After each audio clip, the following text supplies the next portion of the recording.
With an awe-inspiring grace and power, the shark thrusts itself through the water to strike.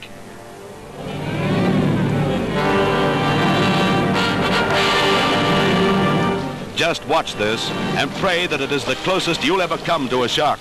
Watch the power in those terrible jaws, the lashing tail that could break a leg or an arm in a twinkling. Watch your hand, Bob, it's too close. Look at that, and then... From a very young age, we were bombarded with the notion that sharks are evil. The media portrays them as being mindless, killing machines, lurking beneath the waves, with only one purpose: to feed a never-ending thirst for blood. They are shown as horrifying, ruthless monsters that will stop at nothing to take your final breath, making millions fear to even step foot in the water. But is this fear rational? Are sharks mindless creatures? Or have they earned a bad reputation? My name's Maddie Kennedy, and I intend to find out. To find these answers, I traveled to Grand Bahama Island.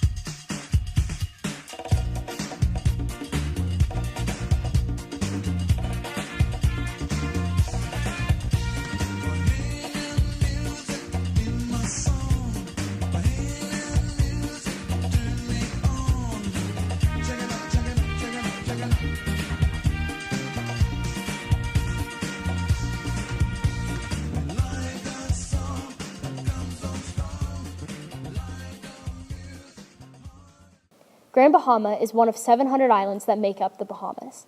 It has some of the most shark-infested waters and is home to a variety of species. Tiger shark, reef shark, and hammerhead sharks often are in these waters. I plan on diving and experiencing firsthand sharks in their natural habitat, with no cage, just open water between me and the shark. Before diving, I sat down with the marine biologist Fred Reiger. Fred Reiger has been scuba diving with sharks in the Bahamas for over 20 years. His lifelong passion for marine biology has led to him becoming very knowledgeable on the subject. Before we can start talking about sharks in a meaningful way, first thing we have to mention is evolution. In high school, most of us learn about survival of the fittest as the defining characteristic of evolution. In college, it becomes last common ancestor. And last common ancestor is really, really important to any discussion we want to have about sharks. Sharks are one of the oldest animal lineages on Earth, predating the things that predated the dinosaurs. And in that time, evolution has been acting on every shark.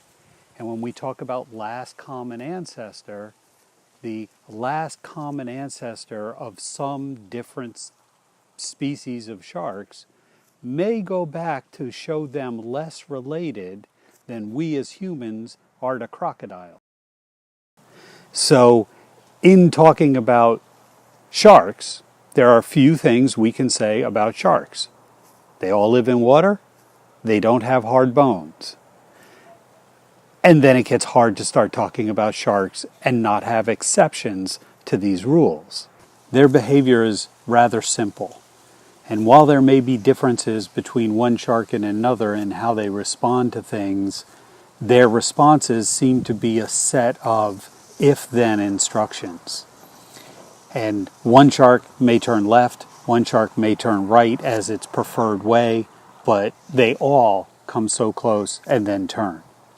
And you watch their behaviors, and pretty much you can explain them on the combination of an input of 7 senses. And a lot of people will say that different sharks are unpredictable, but part of the unpredictable is they have 2 more senses than people have, and they're responding to 2 inputs we don't tend to take into account. If you take those into account, suddenly their behavior is rather uncomplicated. And so they swim, they go towards food, they go away from danger, they consider anything that is strange danger. So if you do anything different or unusual or noisy, they avoid. If you have food, for them, they come in to take the food. When they do, one of my observations is they need at least 2 senses to determine whether they'll try to take the food. And what that means is they can see it and smell it, or they can smell it and get an electrical sense, or they can smell it and hear it, or other senses, but it has to be two. One will bring them in, it takes two to get the bite. These sharks are completely, totally uninterested in people as a food source other than people to provide the kill. And after a lot of experimentation, we've determined that the Caribbean reef shark will only eat fish. They won't eat conch, they won't eat lobster. Even if you roll it in fish and hand it to them, they reject it. And as farther on, they reject any other non-ocean food, so they're going to eat raw fish. They won't eat divers, and it's so extreme, because things have happened to us. If you bleed underwater human blood during a shark feed, the reef sharks leave. They're not interested in being around it. It's strange to them, and anything that is strange is to be avoided until more information can be gathered. Here in the Bahamas, sharks are protected by law, and it is now illegal to land sharks. And this should have a very, very positive impact both on the shark population and the general ecosystem at and around the reef. What is concerning is catch and release shark fishing is still allowed. And some species of shark can be caught, can be released, no problem. Some species of sharks, when caught, if they're fought to the boat, die. And you can release them, but they just die because they can't handle the stress of the fight. Most notable among them are the hammerheads. So this catch and release needs to be revisited if you don't want to kill the sharks. Sharks are essential for the ecosystem.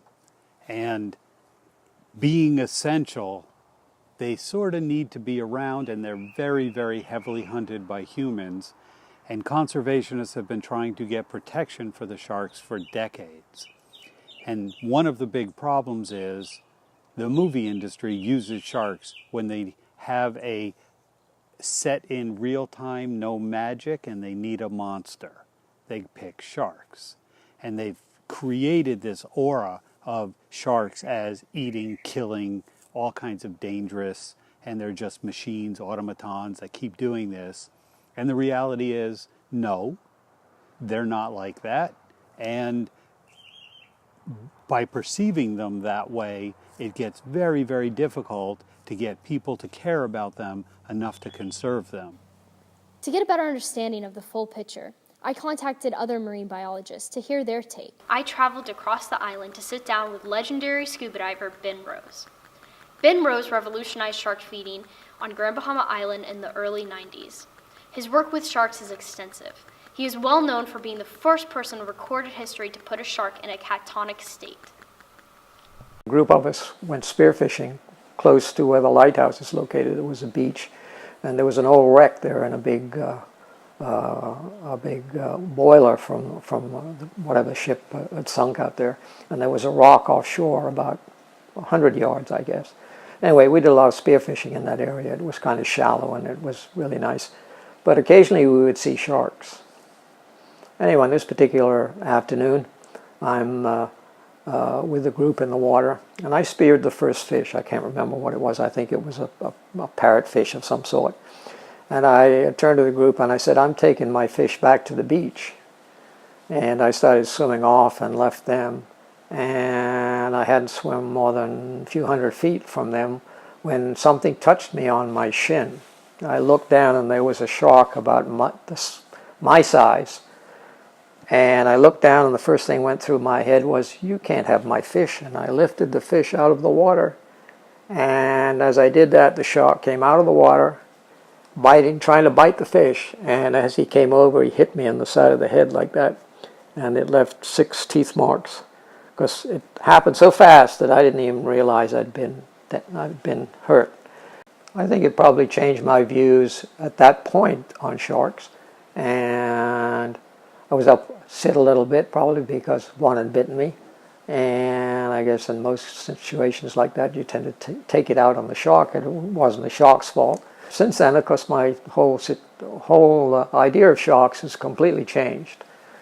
I mean, now I wouldn't hurt a shark, even if it hurt me, because I figure that if I'm in its terrain and that's its terrain, and I upset it in some way, or it gets upset and it bites me, then it's my fault. It's not the shark's. I spent the next several days with Ben learning about sharks and seeing firsthand his passion and love for these creatures. This gave me a better understanding of to why he dedicated his life to learning about and protecting them. Sharks occasionally bite people, and in most cases it's either a mistaken identity or they've been pressured into it for one reason or another. And I think we're becoming a lot more educated about sharks. They're not the mean animals that they've been made out to be. Also, they're very, very important within our environment. They're apex predators, and they sort of keep our oceans clean because they remove things that are sick and dying. Unfortunately, every once in a while, they do bite people. But like I say, in most cases, it's either mistaken identity or they've been pressured into it in some way. And of course, education now, we're learning so much more about sharks with things like shark dive and shark experiences found in different parts of the world now, which are very, very important. And they give us an opportunity to learn a lot more about these animals that were once considered man's worst enemy, so to speak. After all these talks, I was eager to get into the water with these amazing creatures. We geared up and headed out. Your boom pineapple wine, your $1.50 all the time. Your boom pineapple wine, your $1.50 all the time. Turn around and let me see. Turn around and let me see your boom pineapple wine, your $1.50 all the time. Turn around and let me see. Turn around and let me see. Once reaching the dive site, dark shadows immediately lurked beneath the waves. The sharks circled our boat out of curiosity, and soon after sunk to the ocean floor and patiently waited our arrival. The shark and the group are going steady in the deep blue sea, living as one big happy family. Till one day the shark got hungry. The group cried, "No, shark, don't eat me." Shark shook his head. He said, "Once you're dead, you're free." Swimming amongst them, I realized that my conversations I had before proved to be true. Staring into their eyes, I had a feeling that there was more to sharks than what I had previously been led to believe. We can no longer blatantly mislabel sharks as monsters. We need to cast away our fear and instead respect them. Sharks are majestic, clever, and powerful. Sharks are important because they keep a balance in the ocean's ecosystems by maintaining healthy population levels of fish and other marine life. They've evolved over hundreds of millions of years as the kings of the ocean and still dominate the seas to this day. However, these silent animals need our help. Every year, more than 100 million sharks are brutally killed by humans, while only around 11 humans die to shark attacks annually. It is time to protect these animals, because without them, the underwater climate will change for the worse.